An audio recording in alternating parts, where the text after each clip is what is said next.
கிளிநொச்சி பரந்தன் சின்னக்காடு பகுதியில் விடுதலை புலிகள் பயன்படுத்திய ஆயுதங்கள் மறைத்து வைக்கப்பட்டுள்ளதாக சந்தேகிக்கப்பட்டு தேடுதல் மேற்கொள்ளப்பட்டு வருகின்றது.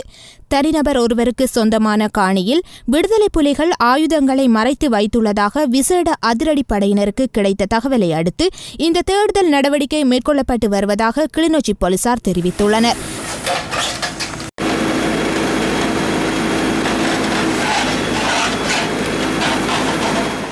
நீதிமன்ற உத்தரவிற்கமைய இன்று திங்கட்கிழமை காலை முதல் இந்த தேடுதல் நடவடிக்கை மேற்கொள்ளப்பட்டு வருவதாக போலீசார் மேலும் தெரிவித்தனர்.